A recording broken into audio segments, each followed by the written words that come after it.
Ceci est un livre audio autogénéré par Google. Du même auteur. La pratique dentaire dans les camps du Troisième Reich, collection Allemagne d'hier et d'aujourd'hui, L'Harmattan, Paris 2002. Les dentistes allemands sous le Troisième Reich, collection Allemagne d'hier et d'aujourd'hui, L'Harmattan, Paris 2005. L'influence des dentistes américains pendant la guerre de sécession, collection Médecine à travers les siècles, L'Harmattan, Paris 2006. Les dentistes détectives de l'histoire, collection Médecine à travers les siècles, L'Harmattan, Paris 2007. Première Guerre mondiale et stomatologie, des praticiens d'exception, collection Médecine à travers les siècles, L'Harmattan, Paris 2008. Plaidoyer pour un enseignement historique de l'art dentaire, collection Éthique et pratique médicale, L'Harmattan, Paris 2008. Étude de la pratique odontologique et de ses déviances dans des camps de l'Allemagne nazie, ANRT Éditions, Lille 2008. Contribution à une œuvre collective. Le conflit sous la direction d'Olivier Ménard, Journée de la Maison des sciences de l'homme Ange Guépin, collection Logique sociale, L'Harmattan, Paris 2006. À l'Association française d'identification en odontologie, AFIO, à ses dirigeants et à ses membres pour leur gentillesse et leur soutien dans mes recherches. Préambule. Le débat commence par une énigme. À travers l'histoire, le désir de découvrir l'identité d'un corps s'est toujours manifesté dans toutes les civilisations. Parfois, le fait divers rencontre la science. Ce sont les traces de morsures sur les bras de jeunes femmes dans le jugement du procès des sorcières de Salem, qui ont conduit à condamner à mort le révérend George Burroughs. C'est le corps exhumé de Lee Harvey Oswald identifié par comparaison de son dossier dentaire, qui permet de s'assurer qu'il n'a pas été échangé.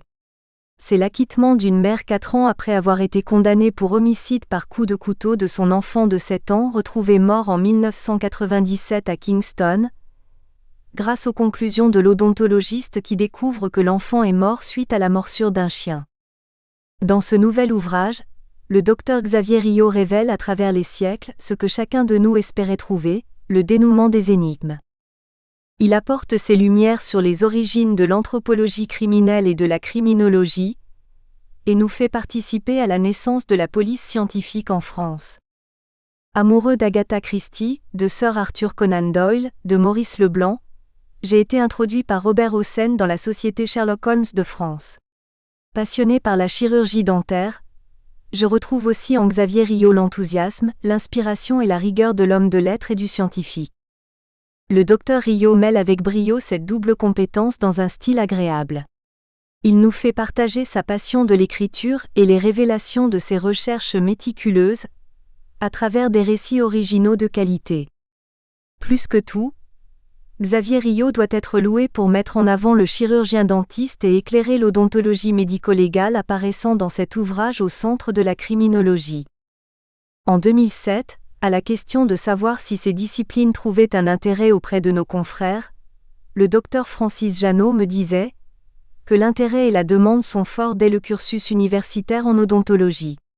En effet, un nombre grandissant d'étudiants s'intéressent à la paléontologie, à l'anthropologie, à l'archéologie, et naturellement à l'apport de notre discipline dans les sciences humaines.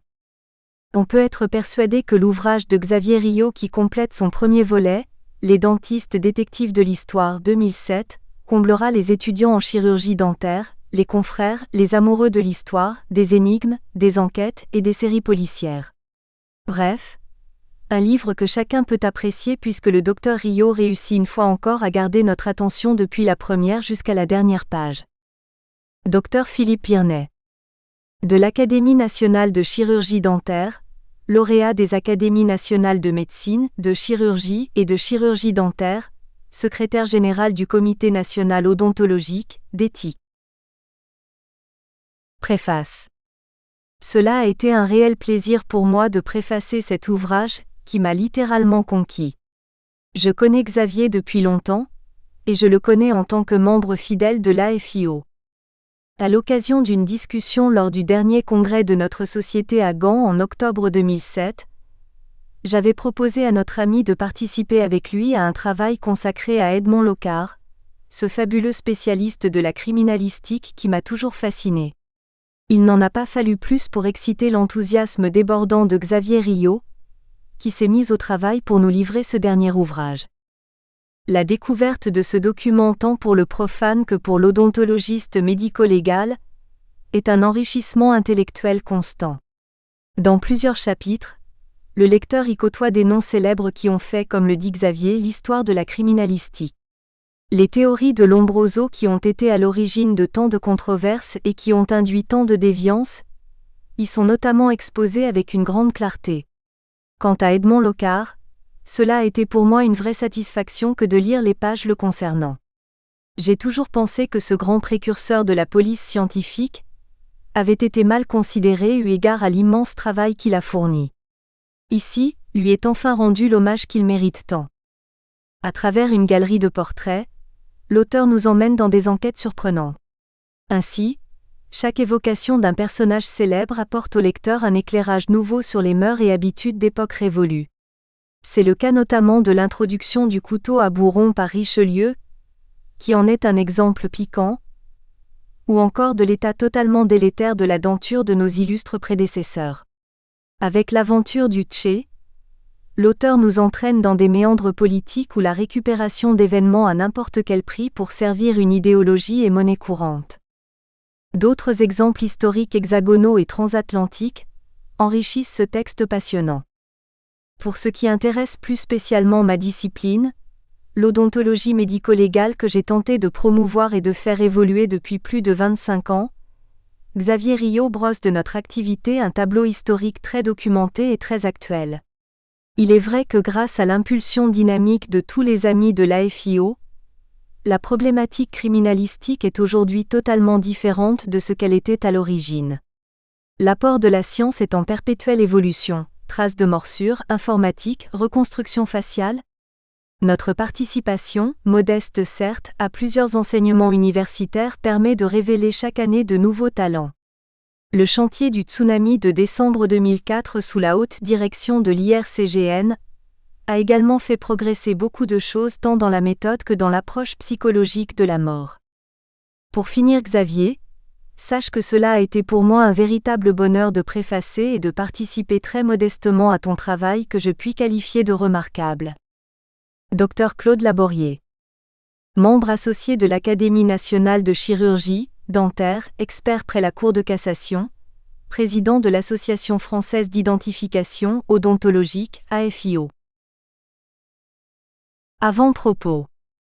Il est toujours difficile d'écrire une suite à un livre historico-scientifique, surtout si celui-ci a été particulièrement apprécié. Il faut pour cela éviter les redondances, bien que certains rappels semblent inévitables. Il faut évidemment que les thèmes abordés ou les études présentées apportent de la nouveauté et sollicitent la curiosité. Avant toute chose, pourquoi une suite ?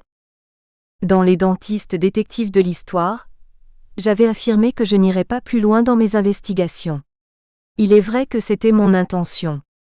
Puis, le hasard a voulu que je découvre un cas, puis un autre, et encore un autre d'identification par les dents, de personnes célèbres ayant laissé leur nom à la postérité.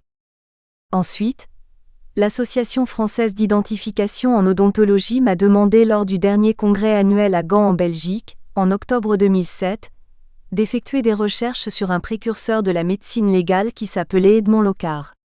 Après réflexion, je me suis interrogé: pourquoi ne pas étendre mes investigations à quelques-uns des bâtisseurs incontournables de cette spécialité ? La remarque m'avait d'ailleurs été faite au cours d'un colloque, où j'étais venu présenter diverses études d'identification. J'avais omis de présenter l'origine de la médecine légale et d'expliquer ce qu'avait été le moteur essentiel qui avait permis à l'aube du XXe siècle une envolée spectaculaire des moyens scientifiques d'investigation policière.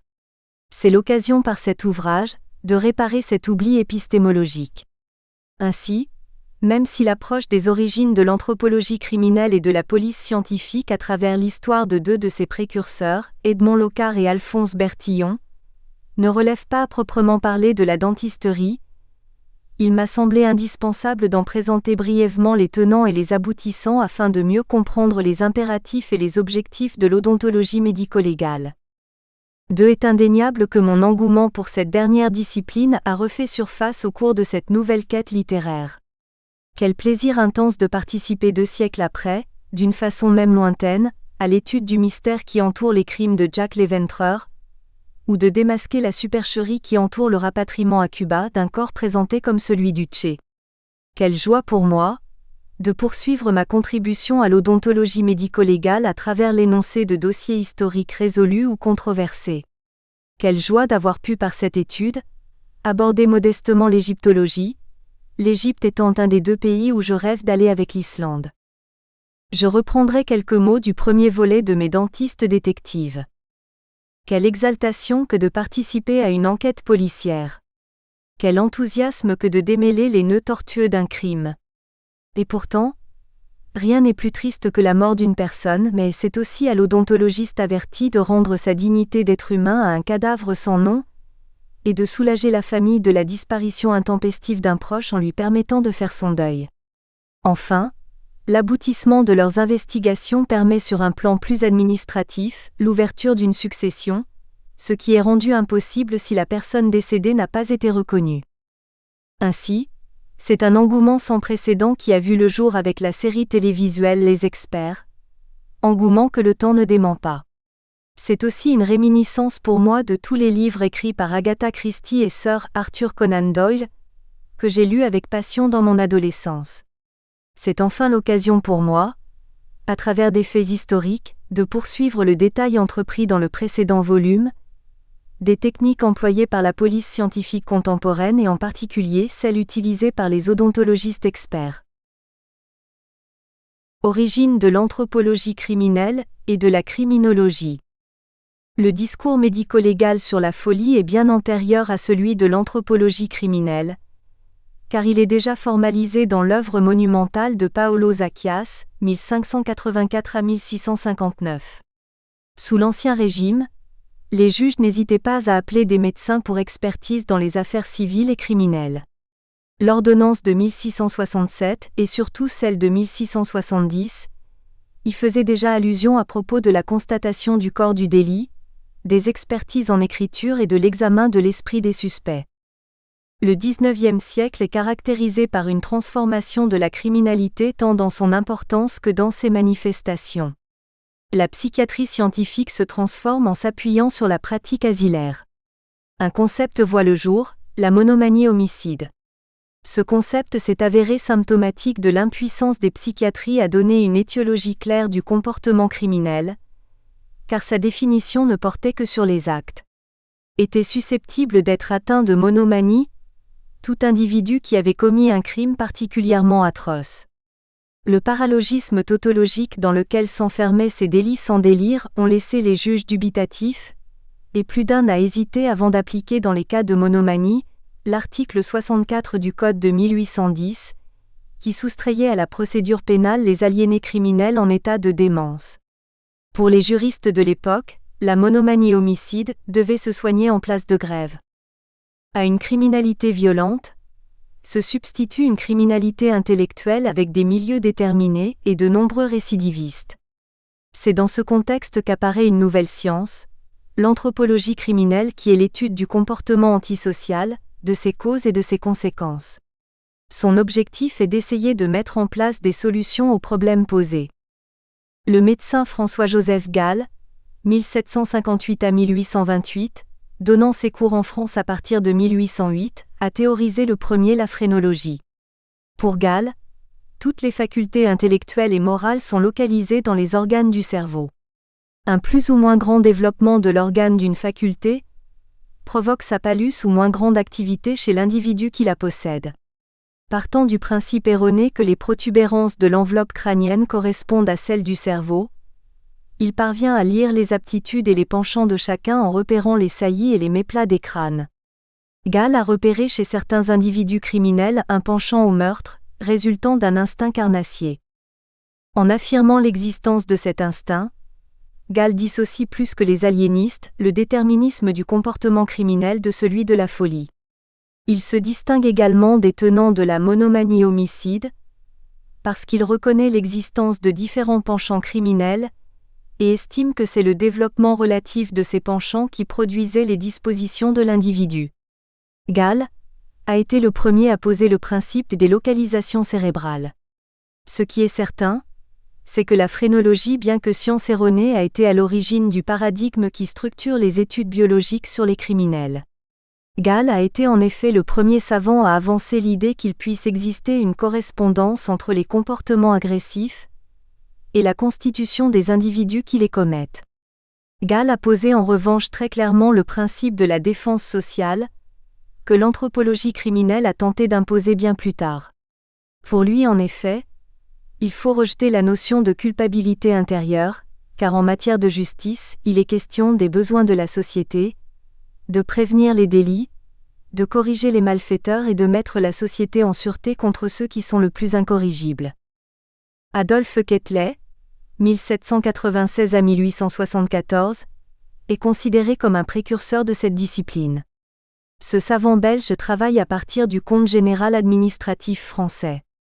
En 1829, il publie « Recherches statistiques sur le royaume des Pays-Bas », où il effectue un parallèle entre la criminalité des Pays-Bas et celle de la France. Il y développe une de ses idées maîtresses, le penchant au crime qu'il définit ainsi. Si on suppose les hommes placés dans les mêmes circonstances, je nomme penchant au crime, la probabilité plus ou moins grande de commettre un crime. Il insiste sur le rôle que la société peut avoir sur ce penchant. Le taux annuel des crimes est un résultat nécessaire de notre organisation sociale. Paul Broca, 1824 à 1880, médecin et chirurgien de formation, est considéré comme le fondateur de l'anthropologie française. Il a été l'initiateur de la Société d'anthropologie de Paris en 1859, a créé en 1872 la Revue d'anthropologie, et a fondé 6 ans plus tard une école d'anthropologie à Paris. Sur l'ensemble de son œuvre, Broca ne semble s'être intéressé qu'accessoirement aux criminels. Il a eu toutefois l'occasion de faire lui-même des observations sur le maire, criminel décapité en 1867, malgré des présomptions de folie. À l'autopsie, Broca a relevé sur son cerveau une organisation défectueuse qu'il a imputée à une méningite. Pour lui, il était clair que l'individu décapité était en réalité un aliéné criminel, en proie à une maladie qui détruit la raison. En fait, le véritable père de l'anthropologie médicale est sans nul doute l'italien Cesare Lombroso, 1835 à 1909. Médecin militaire de 1859 à 1863, il étudie l'anthropométrie de ses soldats en relevant tous les signes différenciant les habitants de différentes régions de l'Italie. En 1863, il est nommé à la chaire des maladies mentales et devient directeur d'un asile d'aliénés. Il occupe tout son temps à la prise de mensurations physiques qu'il effectue sur ces malades et qui lui permettent de classifier les sujets atteints de maladies mentales. En 1870, au cours de l'autopsie d'un brigand qui avait tenté de s'enfuir de la prison, il réalise sa première grande découverte. Tout à coup, un matin d'une triste journée de décembre, je trouve dans le crâne d'un brigand toute une série d'anomalies, analogues à celles qu'on trouve dans les vertébrés inférieurs. Il ajoute, cette anomalie crânienne a été découverte dans cette variété d'hommes qui, à mon avis, est plus pathologique que l'aliéné, l'homme criminel. En 1876, il publie un ouvrage clé L'Homo délinquante qui est un véritable traité d'anthropologie expérimentale sur l'homme criminel, réalisé à partir de l'étude de 5907 délinquants et de la mesure de 383 crânes. Par elle, l'analyse anthropométrique, les autopsies, l'étude crâniale et l'observation de photographies, Lombroso propose une typologie du criminel né. Il y ajoute des caractères sociaux propres comme l'argot ou les tatouages, affirmation ouverte de leur insensibilité. Il affirme l'existence d'une criminalité par atavisme, où le criminel est un individu qui n'a pas achevé son évolution au terme de laquelle il est devenu un homme. En 1885, le premier congrès d'anthropologie criminelle est organisé à Rome. Cesare y triomphe. Arthur Bordier 1841 à 1910, anthropologue de formation médicale, disciple de Broca, fonde la Société de médecine publique en 1877. Il occupe de 1878 à 1895 la chaire de géographie médicale à l'école d'anthropologie et est président de la Société d'anthropologie en 1892. Enfin, il crée à Grenoble la Société dauphinoise d'anthropologie. Ce même Bordier présente en 1878, au Congrès des sciences anthropologiques, une étude sur 35 crânes d'assassins guillotinés. Bordier a étudié ces crânes à l'aide de multiples indices, courbes sous-cérébrales, courbes frontales, demi-circonférence antérieure, etc. Ces conclusions sont consultables dans les bulletins de la Société d'anthropologie de Paris. L'auteur y oppose ses observations à celles de Lombroso, car pour lui, les criminels ne sont ni mésaticéphales, ni microcéphales, mais ont au contraire un cerveau plus lourd que la moyenne. Le criminel est donc pour Bordier comme pour Lombroso, un anachronisme, un sauvage en pays civilisé, une sorte de monstre et quelque chose de comparable à un animal qui, né de parents depuis longtemps domestiqués, apprivoisés, habitués au travail, apparaît brusquement avec la sauvagerie indomptable de ses premiers ancêtres. Dans ce cadre, Bordier pense qu'un homme peut naître criminel, mais il estime également comme Broca qu'il peut le devenir à la suite de lésions cérébrales. D'après lui, le criminel n'est pas un être foncièrement et irrémédiablement mauvais en soi, mais il est mal adapté à la vie moderne. En conséquence de quoi, il estime qu'une éducation convenable peut corriger l'enfant qui a eu la mauvaise fortune de naître avec ses tristes dispositions. 21. De 1880 à 1890 environ, le bulletin de la Société d'anthropologie de Paris, mais aussi les bulletins des sociétés d'anthropologie de Lyon, Bordeaux et Bruxelles ont publié de nombreuses études sur les crânes de criminels. Insensiblement, toutefois, les études craniométriques pures sont délaissées pour se concentrer sur la pathologie du cerveau. Il faut avouer que les premiers résultats de craniométrie ont été passablement contradictoires, et il semble bien que la plupart des anthropologues se sont aperçus assez rapidement que s'il existe des différences entre les crânes de criminels et d'honnêtes hommes, elles doivent être minimes. Le Congrès de Rome en 1885 est aussi le point de naissance du mouvement criminologique français, lancé par Jean-Alexandre Eugène Lacassagne, 1823-1924, titulaire de la chaire de médecine légale de Lyon depuis 1880. Alexandre Lacassagne a été probablement l'un des premiers admirateurs de Lombroso en France. Il semble que ce soit sous l'influence de son ami Gabriel Tarde qu'il a pris ses distances à l'égard de l'italien. Si Lacassagne a fait effectivement quelques études d'anthropologie médicale, notamment sur les tatouages, sur la variation de la taille du cerveau en fonction des professions, sur le rapport entre la grande envergure physique et les criminels, il reste surtout connu pour ses recherches dans le domaine de la médecine légale. Par contre, il est convaincu de l'importance du milieu social. Si le milieu social est assez défectueux pour favoriser l'essor des natures vicieuses ou criminelles, c'est sur ce milieu et ses conditions que doivent porter les réformes. Les sociétés ont les criminels qu'elles méritent. En 1885, Lacassagne crée les archives d'anthropologie criminelle et des sciences pénales avec les docteurs Garot et Coutagne et la collaboration d'Albert Bournet.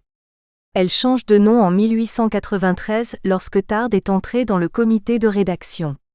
La revue adopte alors la formule de la double direction. En effet, Lacassagne dirige la partie scientifique et Tarde est responsable de la partie juridique. La rédaction prévoyait à cette occasion de faire une plus grande place à la physiologie cérébrale et à l'aliénation mentale. À nouveau, le titre de la revue change, lors du décès de Tarde en 1904. Les archives, désormais co-dirigées par Lacassagne et Dubuisson, s'intitulent alors Archives d'anthropologie criminelle, de médecine légale et de psychologie normale et pathologique. La périodicité de cette revue est à peu près mensuelle. Le dernier numéro paraît en juin 1915. Tout cela serait incomplet si la théorie de la dégénérescence n'était pas abordée brièvement. Bénédicte Auguste Morel, 1809 à 1873, est quant à lui médecin aliéniste et pratiquait à l'asile Saint-Yon près de Rouen. Pour lui, il existe dans l'espèce humaine un type primitif qui peut dégénérer progressivement sur le plan physique et ou mental, en fonction des influences extérieures. De plus, le degré de dégénérescence ne cesse d'augmenter si les conditions extérieures restent défavorables. Quand la dégénérescence est trop importante, l'individu devient stérile. Pour ce médecin, il n'y avait que deux solutions pour régénérer les individus atteints de ce mal.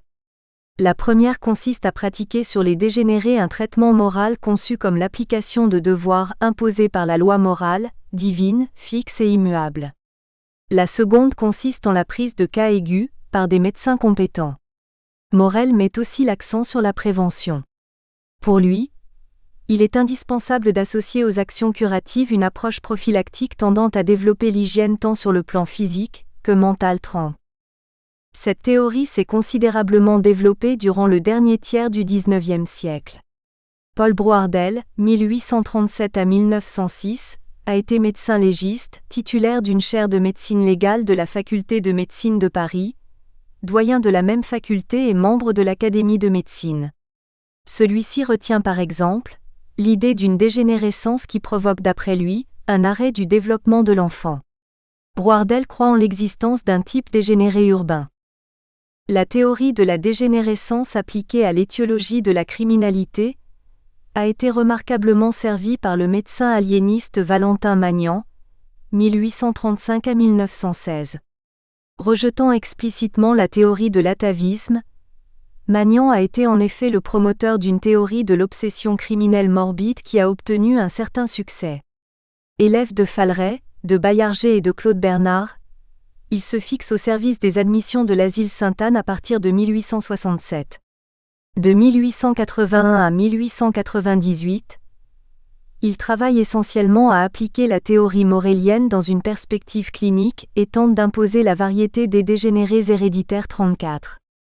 Sur le plan théorique, Magnan a essayé d'éviter le paralogisme des aliénistes du début du siècle.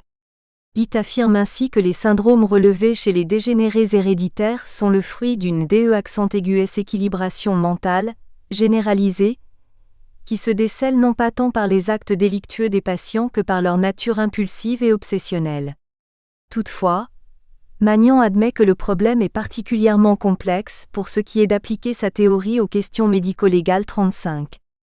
L'héréditaire dégénéré est dans un perpétuel état d'imminence morbide. Son jugement peu solide, son sens moral imparfait le font entrer fréquemment dans la voie du crime ou du délit. C'est la connaissance de cette déséquilibration continue, fonction fatale d'influences héréditaires multiples qui doit rendre circonspect le médecin appelé à éclairer les tribunaux sur la question relative au degré de responsabilité. Tous les phénomènes liés à la dégénérescence ont un caractère commun, leur irréductibilité. Ceci explique que ces individus n'ont plus de libre arbitre, bien qu'ils soient parfaitement conscients. C'est cette pathologie héréditaire qui permet d'expliquer... Nous espérons que vous avez apprécié cet aperçu. Pour continuer à écouter ce livre audio sur Google Play Livres, utilisez le lien dans la description de la vidéo.